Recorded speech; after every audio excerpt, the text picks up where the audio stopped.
The Galactic Education Center on Station Kepler 442 had never employed a human before. When Professor Mira Chen walked through the crystalline corridors on her first day, every species stopped to stare. Humans were new to the galactic community, barely 50 years since first contact, and their reputation preceded them in whispers and warnings. The Varaki were a proud species. Their fur rippled in shades of deep violet and crimson, and their young were born with razor-sharp teeth and claws designed by evolution to hunt. For thousands of years, they had dominated their home world as apex predators. Now they sent their cubs to the best institutions in the galaxy, expecting them to learn the ways of civilization while maintaining their fierce heritage. Director Thulox, a towering Varaki with silver-streaked fur, stood outside the juvenile learning chamber. His ears flattened against his skull as he watched through the observation window. Inside, 5 Varaki cubs, each barely 3 standard years old, were destroying their 4th classroom in as many weeks. Desks lay overturned, learning tablets scattered across the floor in pieces, and the walls bore fresh scratch marks. The previous instructor, a patient Zenthari with decades of experience, had resigned that morning. She'd limped to Thulox's office with bandages on 3 of her 6 arms and simply said she could not continue. Before her, 2 other teachers had fled after similar experiences. The cubs were not malicious, Thulox knew. They were simply Varaki, young and untrained, their predator instincts not yet tempered by the discipline that would come with age. "They are too wild," Thulox admitted when Mira Chen arrived for her interview. "Our traditional methods require time, patience, and physical resilience. The cubs will test you. They will bite, scratch, and challenge your authority. It is their nature." Mira looked through the window at the chaos. The smallest cub, a female named Kessa, was attempting to climb the wall using her claws. 2 others wrestled near an overturned desk, their play fighting fierce enough to draw small amounts of blood. Another was chewing on the remains of a chair leg, and the 5th sat alone in the corner, tail lashing as he eyed everything with suspicious intensity. "How do your people usually handle this?" Mira asked. Thulox's tail swept the floor in a gesture of frustration. "We use dominance displays. An adult Varaki establishes superiority through size, strength, and sometimes controlled aggression. The cubs learn to submit to authority through our pack hierarchy. But you—" He gestured at her small frame, barely reaching his chest. "No offense intended, but you lack the physical presence?" Mira smiled. "May I try?" Thulox's ears perked forward in surprise. "You understand they may harm you? Their teeth and claws are quite real, even if they are young." "I understand." What Thulox did not know was that Mira Chen had grown up on a ranch in Montana, Earth. She had trained horses, worked with cattle dogs, and rehabilitated aggressive animals that others had given up on. She understood something fundamental about predators, something that transcended species. They respected calm, consistent authority more than displays of strength. The door to the learning chamber slid open. 5 pairs of eyes immediately locked onto the newcomer. The cubs' ears went flat, their lips curled back to show teeth, and low growls rumbled from their chests. Mira stepped inside, and the door closed behind her. She did not raise her voice. She did not make herself large or threatening. Instead, she walked calmly to the center of the room and began picking up the overturned desks. She moved with quiet purpose, her body language relaxed but deliberate. The cubs watched, confused by this strange creature that did not react to their warning signals. Kessa, the wall climber, dropped to the floor and approached cautiously.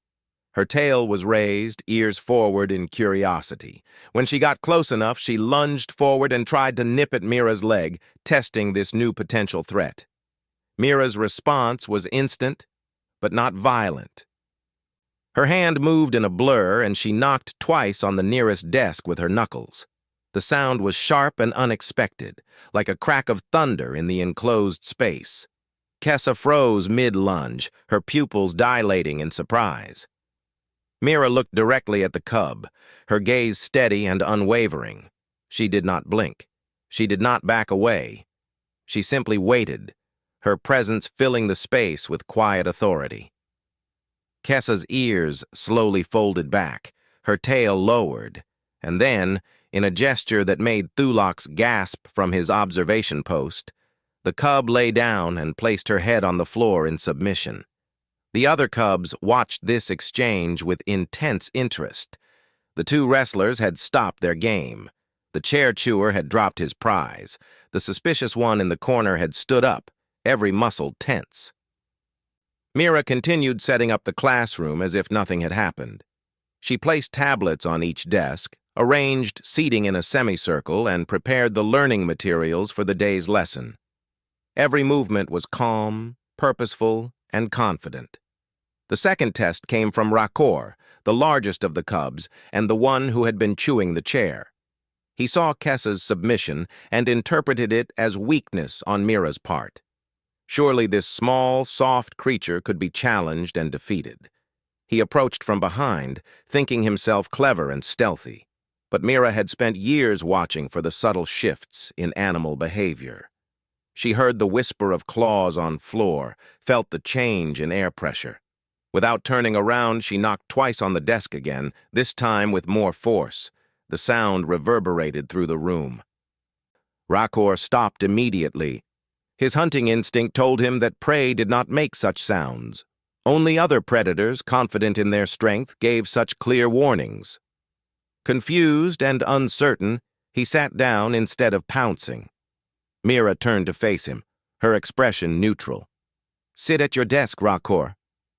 Her voice was not loud, but it carried absolute certainty. Rakor found himself moving to a desk without quite understanding why. Something in this human's bearing triggered responses in him that he did not fully comprehend. She did not smell like fear. She did not move like prey. She was something different, something that demanded respect through sheer presence rather than physical dominance.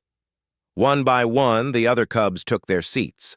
The suspicious one in the corner, named Thex, was the last.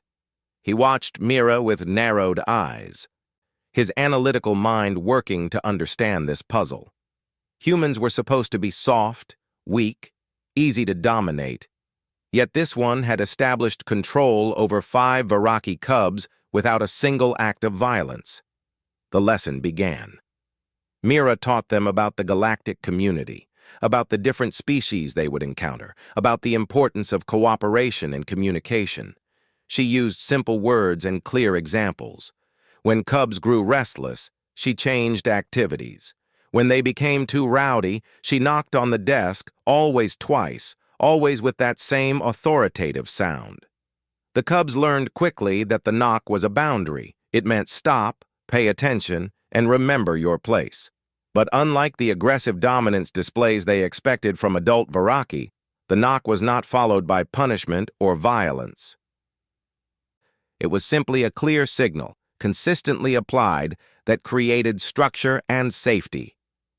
By the end of the first day, all 5 cubs were sitting quietly, participating in lessons, and responding to Mira's gentle corrections. When Director Thulox entered the chamber to check on the new teacher, he found her sitting cross-legged on the floor, with the cubs arranged around her in a circle, listening intently as she told them a story about Earth's animals.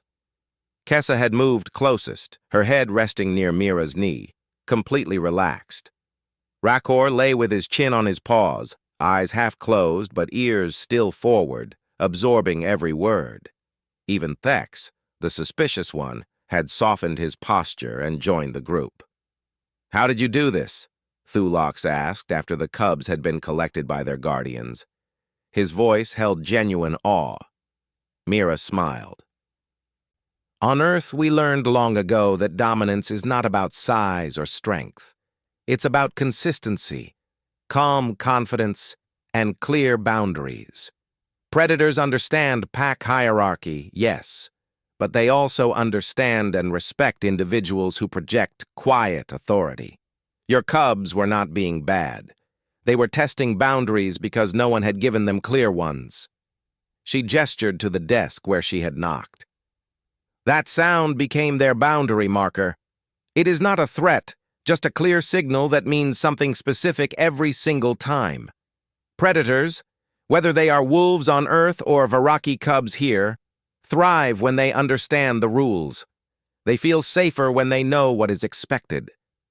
Thulak sat down, his massive frame folding into a chair that creaked under his weight.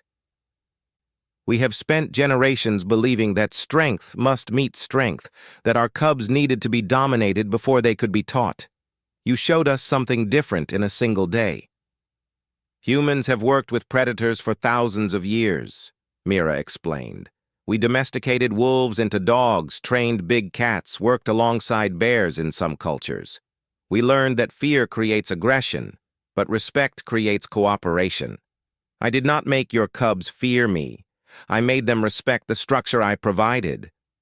Over the following weeks, the change in the cubs was remarkable. They still played rough and tested boundaries occasionally, but a single double knock from Mira was enough to refocus their attention. They learned mathematics, science, literature, and social skills. They began to show empathy and cooperation, traits their species valued but struggled to teach at such young ages. Other Varaki instructors began observing Mira's methods. Some were skeptical at first, believing that the human approach was somehow diminishing their proud predatory heritage. But they could not argue with results. Cubs who had been considered unteachable were now thriving. The double knock method spread to other classrooms, adapted by Varaki teachers who added their own cultural understanding to Mira's fundamental insight. It became known as Chen's boundary, a technique that recognized predatory instincts while providing the structure young minds needed to learn. Kessa, the first cub to submit to Mira, grew into a brilliant scientist who credited her human teacher with showing her that strength and intelligence were not opposites. Rakor became a diplomat, using the lessons in clear communication and boundary setting to negotiate conflicts between species. Thex, the suspicious observer, became a teacher himself, spreading Chen's methods to other worlds where predatory species struggled with early education. Years later, when humans became more common in galactic society, they brought with them their unique understanding of predatory behavior. They worked as animal handlers, educators, and behaviorists across dozens of worlds.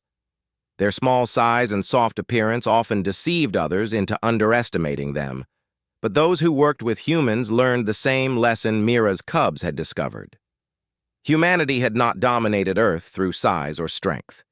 They had done it through understanding, patience, and the ability to establish authority without aggression.